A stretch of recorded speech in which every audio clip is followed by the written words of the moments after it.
취임 후 한 달이 지난 일본 스가 요시히데 총리의 지지율이 심상치 않습니다. 일본 아사히 신문이 17일부터 이틀 동안 실시해 19일 발표한 여론조사 결과를 보면 스가 내각의 지지율은 출범 직후인 지난 9월보다 12%포인트나 떨어졌습니다. 출범 당시 적극적인 지지를 받으면서 65%라는 지지율을 기록했지만 불과 한 달 만에 급락한 것이죠. 더욱이 지지율 하락과 더불어 비교적 적극적으로 지지하지 않는다는 불신인 뜻을 보낸 응답자들도 22%로 지난달에 비해서 9%포인트나 올라갔는데요. 요미우리 신문이나 교도통신 등 일본 내 유력 언론사들이 실시한 다른 여론조사들도 결과는 비슷한 실정입니다. 물론 스가 내각의 지지율이 떨어진 표면적인 이유는 일본판 블랙리스트로 불리는 일본 학술회의 회원 임명 거부 논란입니다. 일본 내에서는 학자들의 국회로도 불리는 일본 학술회의에서 새롭게 회원들을 임명했는데 이 과정에서 정부가 진보 성향 학자들을 배제시켰다는 것입니다. 특히 기관에서 추천한 교수 105명 중 오카다 마사노리 와세다대 교수 등 제외된 학자 6명이 과거 아베 총리의 우경화 정책을 비판해왔다는 게 그 이유이죠. 지금까지 일본 학계를 대표하는 일본 학술회의에는 의학계나 법학계, 경제학 분야 등 각 방면에서 업적을 인정받는 전문가 210명이 3년에 한 번씩 선발되었는데요. 일본 학술회의는 민간단체가 아닌 정부기구이기 때문에 6년 임기의 회원들은 총리에게 임명장을 받는 과정을 거치죠. 다만 임명장 수여는 형식적인 절차일 뿐 정부가 회원 임명에 관여한 사례는 지금까지 없었다는 게 일본 내 여론입니다. 실제로 현지 언론에 따르면 1983년 나카소네 야스히로 내각이 참의원 문교위원회에서 일본 학술회의에서 추천받은 사람은 총리가 거부하지 않는다고 발언했을 정도인데요. 그만큼 일본 학술회의가 사실상 정부와 독립적인 관계를 유지해왔다는 것을 가늠해 볼 수 있는 것이죠. 이런 관리에 따라 일본 총리들은 대체로 일본 학술회의에서 자율적으로 선정한 이들을 그대로 임명해왔는데 스가 신임 총리가 수십 년간의 관리를 완전히 깨버린 것입니다. 이에 따라 일본 학술회의는 정부를 향해 매우 유감스럽다는 반응과 함께 곧바로 강력히 반발했는데요. 학술회의 차원에서 스가 총리에게 임명 거부 사유를 요구하는 한편 임명이 거부된 교수 6명에 대해 재차 임명을 요청하기로 한 것입니다. 한편 이런 복잡한 상황 속에서 아베 전 총리와 스가 총리가 잇따라 야스쿠니 신사를 참배했습니다. 과거부터 계속해서 논란이 되고 있는 야스쿠니 신사는 도조 히데키를 비롯해 태평양 전쟁 A급 전범 14명을 포함해 일본이 일으킨 전쟁에서 숨진 246만 6천여 명의 위패가 있는 곳으로 일본의 군국주의를 상징하는 곳이죠. 구체적으로 NHK에 따르면 아베 총리는 야스쿠니 신사의 가을 제사인 추계 예대제를 맞아 직접 참배했는데요. 퇴임 직후인 지난 9월 19일 아베 신조는 야스쿠니 신사를 참배한 후 기자들에게 내각 총리에서 퇴임한 이를 영령에게 보고했다며 조상에게 존숭의 마음을 표하기 위해 참배했다고 설명했습니다. 재임 당시 아베는 주변국의 반발과 정치적 논란을 의식해 야스쿠니 신사 제사 때마다 참배 대신 공물을 공납해온 바 있습니다. 즉 외교 관계를 신경 써야 하는 총리로서 참배 대신 공물로 대체했던 것이죠. 그런데 스가 총리 역시 지난 17일 아베 전 총리를 답습해 야스쿠니 신사에 공물을 공납했는데요. 결국 한국과 중국은 불편한 심기를 감추지 않았습니다. 스가 총리가 취임 이후 처음으로 야스쿠니 신사에 공물을 바친 데 대해 우리 외교부가 깊은 유감이라는 논평을 낸 것인데요. 지난 17일 외교부는 야스쿠니 신사는 일본의 과거 침략 전쟁을 미화하고 전쟁 범죄자들을 합사한 곳이라며 이같이 밝혔습니다. 또한 새로운 내각이 출범한 것을 계기로 일본의 책임 있는 지도자들이 과거사를 겸허히 성찰하고 반성해서 한일 관계의 미래지향적 발전 요구에 부응해야 한다고 촉구했죠. 마찬가지로 중국 역시 강한 어조로 일본을 비판했는데요. 중국 외교부 자오리젠 대변인은 침략의 역사를 진실되게 직시해 반성하기를 촉구한다면서 야스쿠니 신사가 과거 침략 전쟁을 저지른 일본 군국주의의 상징이자 정신적인 도구라고 지적했습니다. 이어 여기에 공물을 바치는 것은 침략의 역사에 대한 잘못된 자세를 반영한다며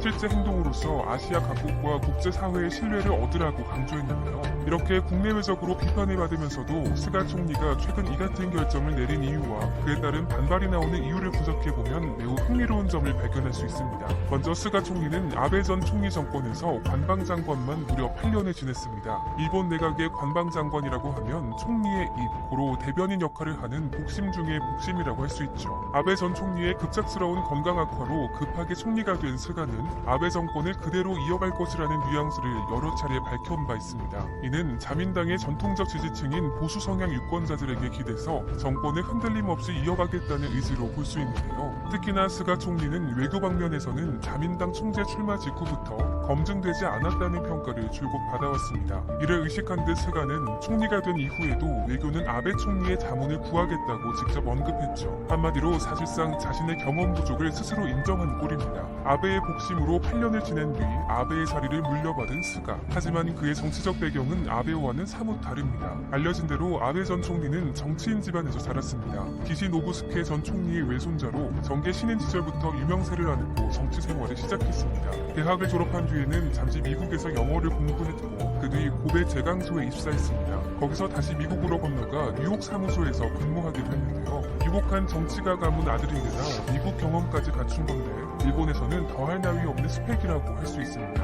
이에 비해서 스가 총리는 배경부터가 한참 못 미칩니다. 물론 스가의 아버지도 자수성가했다고 볼 수 있습니다. 실제로 스가의 아버지가 일군 아키타현 유자와시의 딸기 농장은 지역에서 꽤 성공을 거두었죠. 부족하지 않은 집안에서 스가의 누나 2명도 당시로서는 드물게 대학을 졸업하고 교사가 됐다는 점 역시 어느 정도 부가 있었던 집안에서 살았다는 걸 짐작할 수 있는데요. 그러나 정계 입문 후 정치 신임부터 총리에 이르기까지 아베와 달리 매우 험난한 과정의 연속이었습니다. 11년 동안 중의원 비서관으로 일했고 9년 동안은 요코하마 시의원을 거쳤죠. 결국 중의원 당선 당시 스가는 이미 40대 후반이었습니다. 정치인 아버지의 비서관으로 정계에 입문한 뒤 아버지의 지역구를 그대로 물려받아 30대에 의회에 입성한 아베 전 총리와는 달라도 한참이나 다른 히스토리인데요. 따라서 이런 스가 총리의 경력을 생각해볼 때 흔히 말하는 개파도 리더십도 갖추기 힘든 상황인 것입니다. 더군다나 총리직 승계 과정 역시 건강 악화로 인한 이른바 급변 사태에 버금가는 상황에서 이루어진 것이기 때문에 스가 총리를 바라보는 정계와 일본 국민의 시선 역시 아베와는 사뭇 다를 수밖에 없죠. 한편 이런 배경을 생각해보면 스가 총리가 아베를 그대로 이어받으려는 백기기 전략이 어느 정도 이해가 가기도 하는데요. 아베 집권 시절처럼 혹은 그 이상으로 우경화 전략을 사용해 외부의 적을 만들어 일본 내부를 공고히 하겠다는 전략을 사용하겠다는 것입니다. 그렇지만 스가의 정치적 기반이 아베만큼 단단하지 않다는 점이 부담으로 작용할 수밖에 없습니다. 또한 아베와 같이 부모 세대부터 이어져온 계파의 힘 없이 자민당 모두가 스가만을 바라보며 대동단결해줄지도 지켜볼 일이죠. 그런 상황에서 일본 학술회의에 진보 성향 학자들을 배제하는 걸 보면 스가 총리가 얼마나 조급했는지 짐작할 수 있는 정도인데요. 게다가 스가에게 더 큰 문제는 미국입니다. 일본을 대하는 미국의 분위기가 아베 총리 당시와는 사뭇 다르기 때문이죠. 그간 아베 총리는 한일 관계가 경색되면 미국에 기대 한국을 압박하는 전략을 즐겨 사용했습니다. 우리나 일본이나 미국의 목소리를 무시할 수 없는 처지인 건 마찬가지이기 때문이죠. 물론 여기에는 트럼프와 개인적인 친밀감까지 만들어내며 대미 관계에 심혈을 기울여온 아베 총리의 개인적인 역량도 작용했음은 부인할 수 없습니다. 실제로 아베 전 총리는 외교적인 면에서 기존 일본 총리들과는 분명히 다른 모습을 보여주었는데요. 한국과 중국 등 갈등 관계인 인접 국가는 논외로 치더라도 유럽과 미국 정상들과의 관계에서는 일본스럽지 않은 면모를 보였던 것입니다.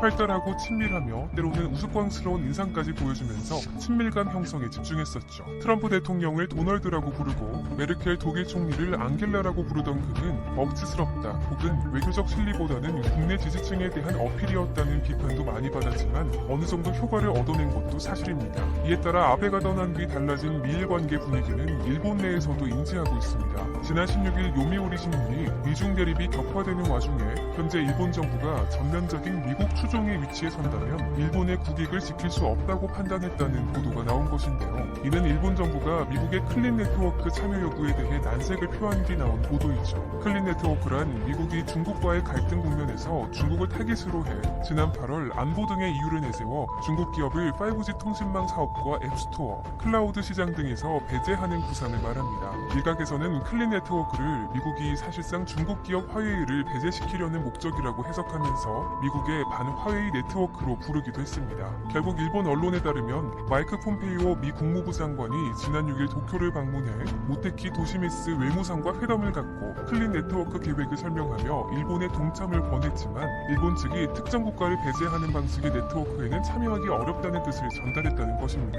즉 이는 사실상 일본이 미국의 화웨이 때리기에 동참하지 않고 실리를 취하겠다는 생존 전략을 택한 것으로 볼 수 있죠. 더욱이 미국이 요구하고 있는 방위비 분담금 인상 역시 일본으로서는 부담입니다. 우선 지난 15일부터 이틀간 일본 외무성은 2021년부터 5년 동안 적용될 주일 미군 방위비 분담금에 대한 화상회의를 미국과 진행했는데요. 그 후 일본 언론들은 미국이 원하는 인상은 불가능하다는 주장을 쏟아내고 있습니다. 지난해 미국 미국은 현재 부담액의 4배가 넘는 80억 달러를 낼 것을 요구한 바 있죠. 이에 따라 17일 니온 게이자이 신문은 일본의 부담액은 타국에 비해서도 매우 크다면서 일본은 협의를 통해 증액의 여지가 작다는 점을 주장해 갈 것이라는 정부 내 분위기를 전하기도 했습니다. 그렇다면 야스쿠니 신사 참배와 진보 성향 학자 배제 등 국내적으로는 우익 세력 결집을 도모하고 있지만 외부적으로는 가장 큰 버팀목인 미국과 삐그덕거리는 상황이 앞으로 스가 총리에게 어떻게 적용할까요? 일단 미국의 지지 없이 한일 관계 경색을 장기화시킬수록 스가 총리에겐 부담일 수밖에 없습니다. 한국 기업에 수출할 소재와 부품, 장비들이 지난해부터 막혀있는 상황이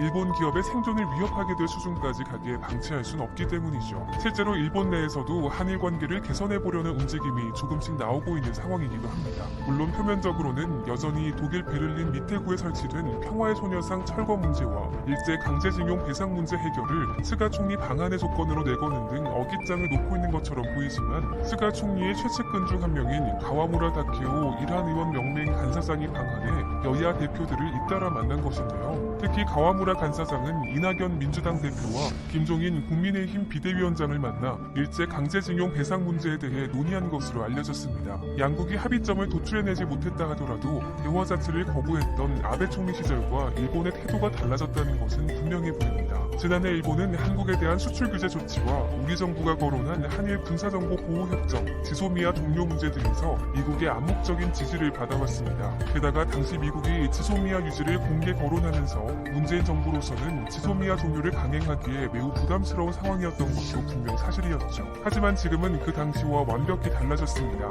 스가 내각으로 바뀐 뒤 일본이 반화웨이 전선에도 동참하지 않으면서 중국의 눈치를 살피는 상황이 된 것입니다. 이것이 바로 일본 내에서조차 한일 관계를 이대로 둘 수 없다는 분석이 나오는 이유이죠. 따라서 아베의 막무가내 전략을 이어갈 수만은 없게 된 스가의 국내외 대응 전략이 앞으로 어떻게 이어질지 지켜볼